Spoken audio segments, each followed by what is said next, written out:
This video is brought to you by John Robson Guitar Tuition.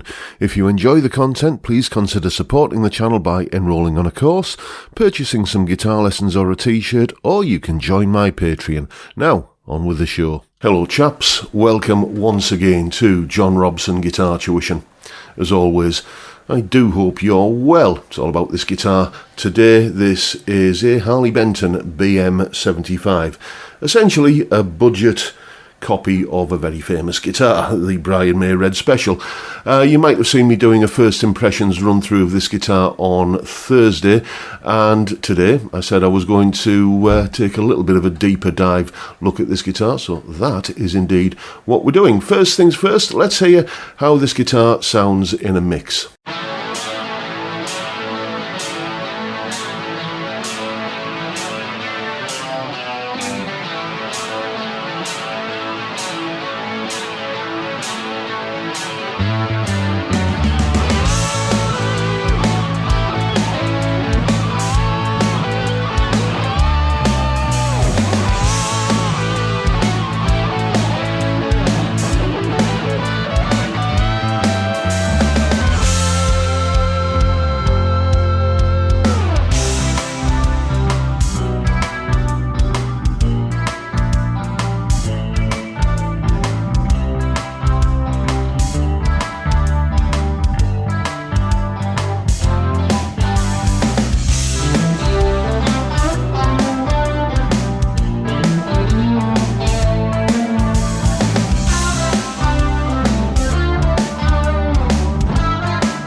I think that conjures up something of the spirit of the original guitar, doesn't it?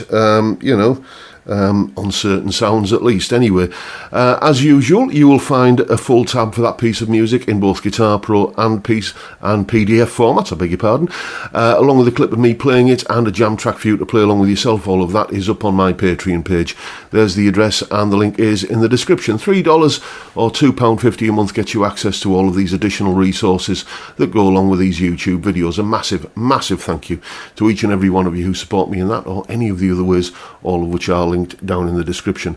If I appear to be dripping and glistening a little bit here at the moment, it's because we've got some ridiculous hot weather going on just now, and I'm not really built for this kind of climate, I've got to tell you.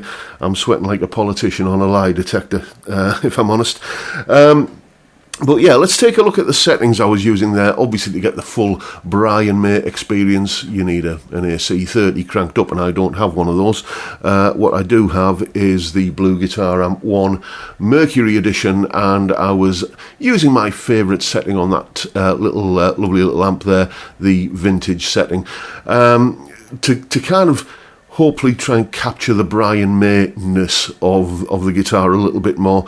I also had, a little bit of chorus on there, courtesy of just one of the plugins that comes as part of Guitar Rig. I don't use Guitar Rig much these days for, amp tones, but there are some rather nice modulation and reverb and delay effects in there as well that I tend to rely on quite a lot, it has to be said. And that chorus there, I just think on that sort of power chordy, kind of riffy, slightly tie your mother down-ish part at the beginning of the track, I think it really kind of just that for me was my favourite part of that piece of music. It really does capture that Queen thing particularly well, I thought. For the shoutier high gain stuff, I was again same settings on the Blue Guitar Amp one, but I had the new Ex-Horseman pedal going into the front end of it, and for the kind of cleaner stuff, again, just take the pedal off and same setting on the amp and just back the guitar's volume off a little bit, and that was pretty much all of the tones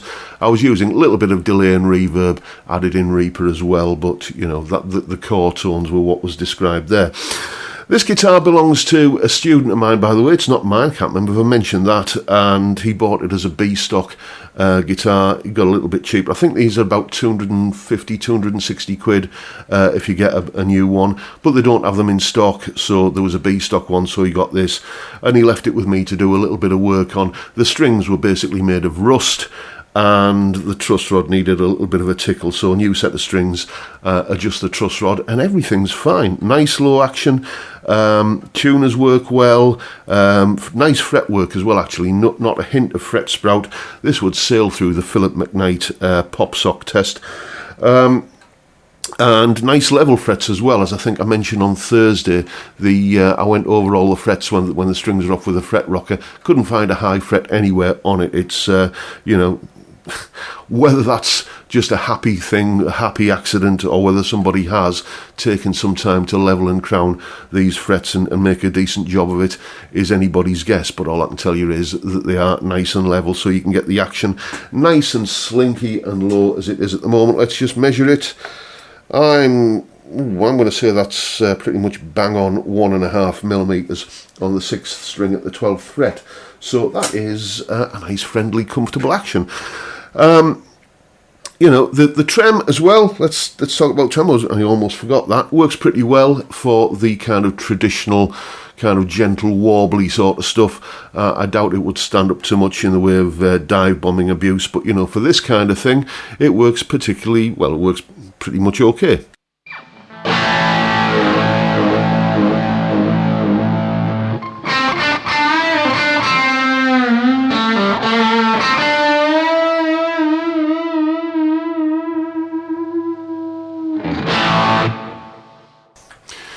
Comes back in tune fine after that kind of use. As I say, I wouldn't trust it to do the kind of big dive bomby sort of things, but you know, it meets expectations for this kind of trem, I guess, is the you know, especially on a 250 quid guitar. It kind of does what you expect.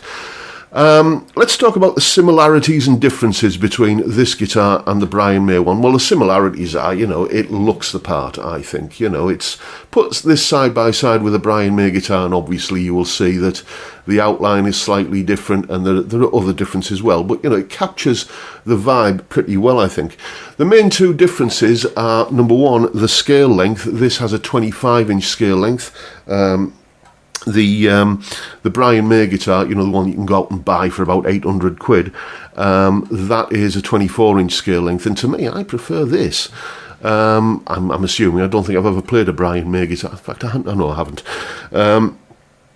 But I've just never got on particularly well with short-scale guitars. I've got big ham hocks of hands with big slab-like fingers that don't tend to get on well with narrow kind of short-scale frets. So that's one main difference, the scale length.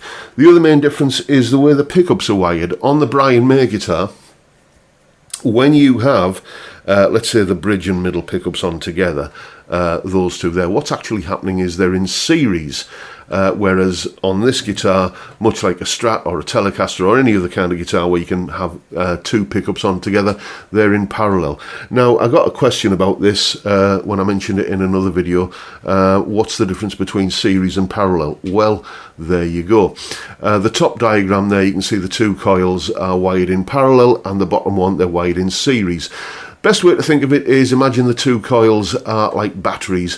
For parallel wiring, you get the two positive terminals on the batteries and wire them together, and the two negative terminals on the battery and wire those together. That's parallel wiring. Series wiring is where you'd get the positive terminal on one battery going to the negative terminal on the other battery. So you're kind of daisy chaining them. That's series wiring, and that is what the Brian May guitar has. Now, the difference that makes to the sound is, think of another guitar where you can do series wiring, like on a Richie Kotzen Telecaster, or any Telecaster with that kind of four-way mod switch where you can get bridge and neck pickups on wired in series. You think about the boost in output that gives you that beefier sound when the pickups are wired in series, as opposed to when they're in parallel, which is the standard middle position on a Telecaster. That is the difference that series parallel makes.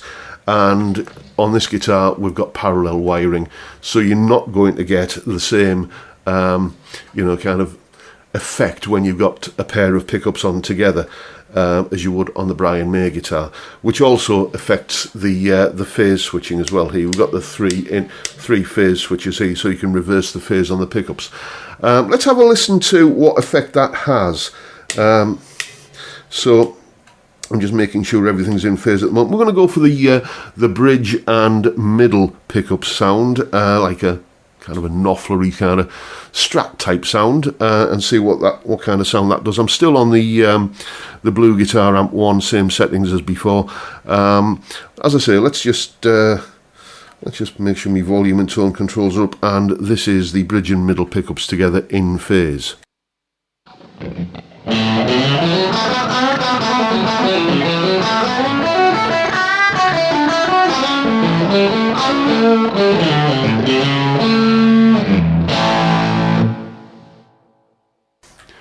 And now let's hear it out of phase.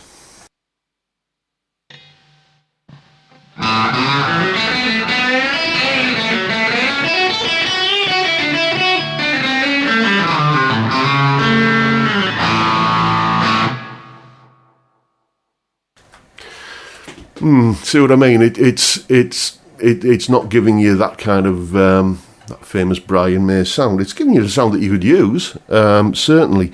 And it's just a little bit of tinkering with a soldering iron, and I'm sure you could wire this guitar up the same way as its more kind of upmarket look-alike.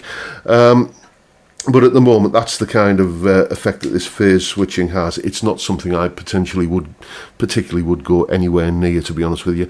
As it stands, it's a very versatile guitar that does do the Brian May thing pretty well. Oh, almost forgot. Let's have a look at the vital statistics for this guitar. People always ask. Nut width 42mm, weight 3.25 kilos. You can see the 1st and 12th fret neck profiles there, and just the individual pickup readings there: 6.83 on the bridge, 6.41 in the middle, and 6.48 on the neck pickup there. So kind of not overly hot, but kind of fairly typical single coil readings, I guess. So it will do the Strat thing as well. It'll kind of give you that kind of if you're looking for something that is Stratty but just a little bit different at the same time, this could be a contender, I suppose. It does do the Brian May thing as well, providing you're on just like one of the individual pickups. It's when you start kind of doing pickup combinations or doing the out of phase thing, it doesn't really kind of cut it there. But, with the help of a little bit of chorus, as you heard on that demo piece at the beginning, it does, I think, it conjures up the spirit of the famous Red Special.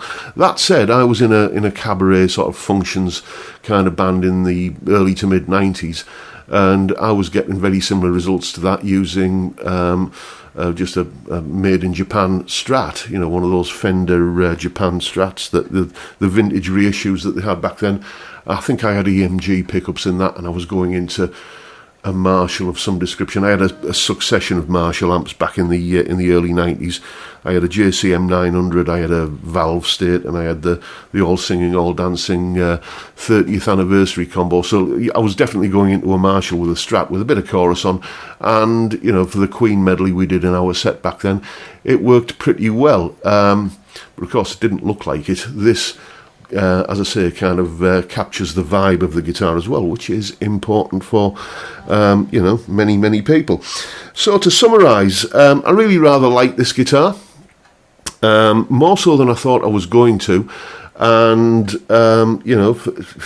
that wiring thing aside, it's potentially, not anything you're ever going to have to mod. Stays in tune pretty well, plays nicely. Excuse me. Stays in tune pretty well, plays nicely, nice fretwork on it, a usable trem, great sounds. All this for about 260 quid. I think it's, it's got to be a worthy contender if you're looking for something that does a Strat kind of thing pretty well, and you're a bit of a fan of the great man himself. So there you go, folks. That is my little review of the Harley Benton BM75 Brian May copy. Make of it what you will. And that is the video for today. Hope you've enjoyed it and found it useful and informative in some small way. And if that's the case, please hit the subscribe button and the notification bell if you haven't already done so. And why not drop me a like as well while you're at it. Don't forget the live stream every Friday, 5 p.m. UK time, where we drink beer and talk about music and guitars and many, many other things as well. Great way to kick off the weekend. I'd love to see you there if you can make it. But for now, I'll bid you all a good day and say thank you so much for watching. Thank you for your time. Look after yourselves, folks. Stay well, stay safe, and above all, stay sane. Bye for now.